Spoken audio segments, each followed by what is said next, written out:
Hello friends, welcome to MBBS. MBBS medical line का सबसे पहला स्टेप है।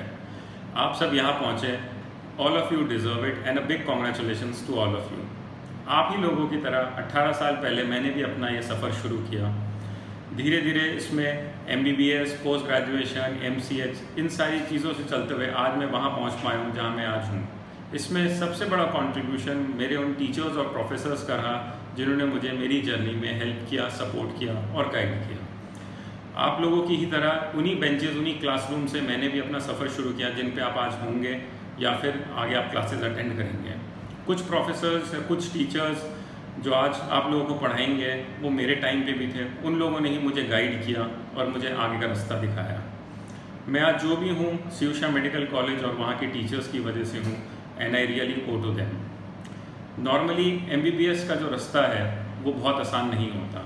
काफ़ी टफ एग्ज़ाम्स रहते हैं, बड़ा करिकुलम रहता है, कुछ स्केरी मोमेंट्स भी रहते हैं। Sometimes you get sleepless night also, but believe me, everything is worth at the and.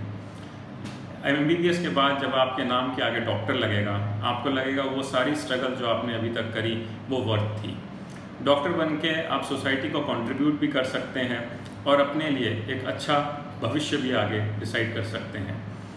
Normally MBBS के बाद हमारे पास 6 ऑप्शंस होते हैं। या तो हम इंडिया में ही प्रैक्टिशनर बने, या बाहर प्रैक्टिशनर बने, या हॉस्पिटल एडमिनिस्ट्रेशन जैसी चीज़ों को लें, या फिर इंडिया या अब्रॉड में कहीं रिसर्च स्कॉलर बने, या फिर हम प्रॉपर टीचिंग में भी जा सकते हैं। जो नॉन टीचिंग ब्रांचेस या नॉन मेडिकल रिलेटेड ब्रांचेस रहती हैं उसमें एक ऑप्शन यूपीएससी का एग्ज़ाम भी रहता है, जिससे कि आईएएस, आईपीएस, आईआरएस इस तरह की पोजीशंस मिलती हैं। मैं इंडिया में प्रैक्टिस करता हूँ दिल्ली में। I work as a spine surgeon. मेरे हिसाब से अगर आप देखें, I feel working in India, practicing in India, it is very good. आप अपनी कंट्री को सर्व कर सकते हैं, you get job satisfaction and of course you can earn a decent living. आप अगर बाहर जाना चाहें जैसे कनाडा, यूएस, ऑस्ट्रेलिया, इनके लाइसेंसिंग एग्ज़ाम्स रहते हैं, थोड़े टफ रहते हैं, थोड़ा लॉन्ग वेटिंग प्रोसेस रहता है, बट वहाँ पे भी you can earn very good. The job timings, job satisfaction, lifestyle, बहुत बहुत चीज़ें हैं जो कि वहाँ जाने के लिए लोगों को प्रेरित करती हैं। हॉस्पिटल एडमिनिस्ट्रेशन ये भी एक बहुत अच्छी ब्रांच है। This is more like an MBA hospital administration में इंडिया में बहुत सारी यूनिवर्सिटीज़ में होता है, बाहर भी होता है। आप किसी भी अच्छे इंस्टीट्यूट से हॉस्पिटल एडमिनिस्ट्रेशन या फिर हॉस्पिटल मैनेजमेंट की डिग्री लेके हॉस्पिटल के एडमिनिस्ट्रेशन जोन या फिर फैसिलिटी मैनेजमेंट या एचआर डिपार्टमेंट इसमें नियुक्त हो सकते हैं, and which is a really good option. Research scholar बनना इंडिया में या बाहर थोड़ा चैलेंजिंग रहता है। इसके लिए आपको रिसर्च प्रोजेक्ट्स, थीसिस या फिर ओरिजिनल वर्क दिखाना पड़ता है। मेडिकल लाइन में रिसर्च प्रोजेक्ट्स में ही पीएचडीज भी होती हैं, जैसे स्टेम सेल टेक्नोलॉजी में, which is a very good branch, very upcoming branch. In branches का या मेडिकल रिसर्च का इंडिया में बहुत ज़्यादा स्कोप अभी नहीं है, बट अगर आप बाहर जाने का सोच रहे हैं, this is a very good option. Teaching is another very good option. आपके काफ़ी सारे हॉस्पिटल में आपने टीचर्स की अभी तक मुलाकात हुई होगी, professors, assistant professors, HOD, they are all noble people. वो इस प्रोफेशन में आए ताकि हमारे और आपके जैसे लोग को गाइड कर सकें और हम वो बन पाएँ जो कि आगे चल के सोसाइटी के लिए कुछ अच्छा कर पाएँ। नॉर्मली टीचिंग अपने आप में सिर्फ रिस्ट्रिक्टेड मेडिकल कॉलेजेस तक ही नहीं है। मैं भी अपने हॉस्पिटल में जैसे टीचिंग में हूँ, I am a practitioner, I practice spine surgery in Delhi, but at the same time I am involve in teaching. तो अगर आप प्राइवेट प्रैक्टिस भी करते हैं तो भी आप टीचिंग कर सकते हैं।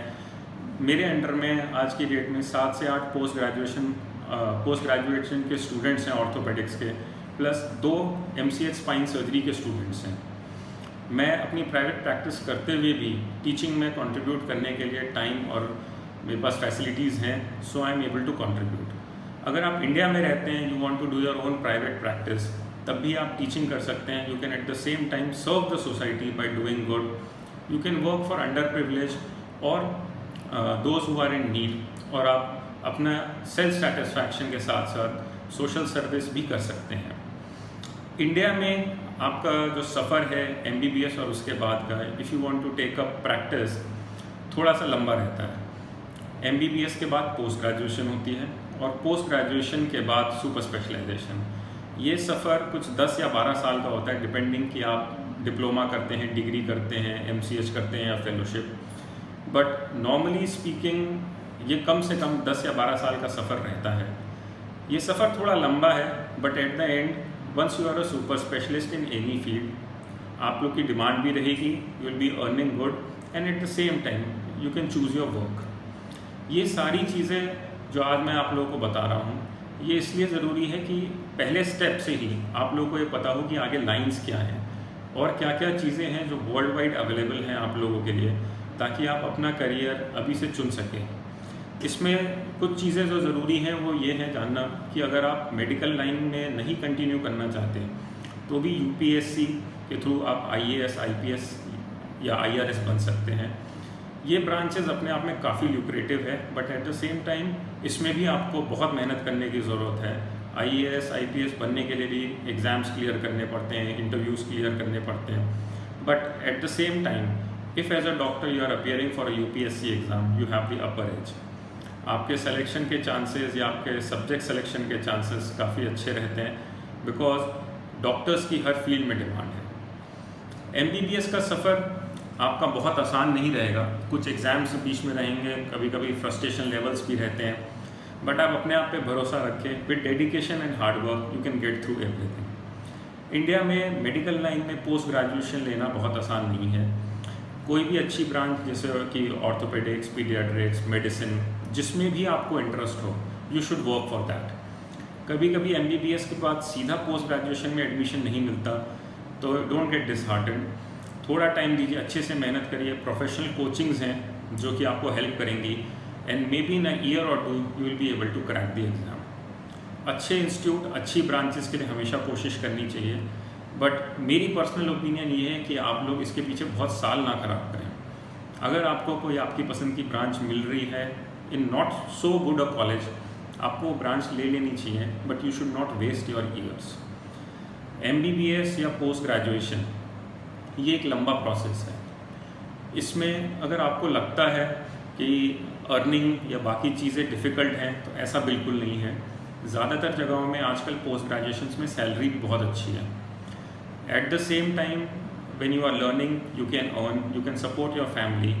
If by that time you get married or your parents are dependent on you, तब भी आप अच्छे से अपना काम चला सकते हैं। And after post graduation, salaries or the earning is really good.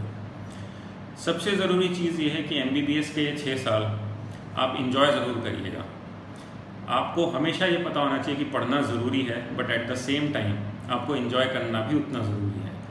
दोस्तों के साथ बाहर जाना, मूवी देखना, कभी कभी 1-2 लेक्चर बंक भी कर लेने चाहिए, और अपना फ्रेंड सर्कल हमेशा बना के रखें। MBBS वो सफ़र है जो आपको वो दोस्त देगा जो आपके साथ पूरी ज़िंदगी रहेंगे, वो टीचर्स देगा जिनसे आप कभी भी, भले 10 साल बाद, 15 साल बाद जब भी मिलें, आपको वही एक्साइटमेंट रहता है और आपको वही फीलिंग्स रहती हैं।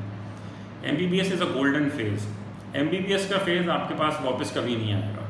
बिलीव मी, पोस्ट ग्रेजुएशन या MCH में ऐसा माहौल नहीं होता, इतने दोस्त नहीं होते, इतने मददगार टीचर्स नहीं होते, वहाँ की जर्नी बिल्कुल अलग है। तो आप अपना ये MBBS का सफ़र अच्छे से एंजॉय करिए, खूब मेहनत करिए, make some friends, make good relations with your teacher.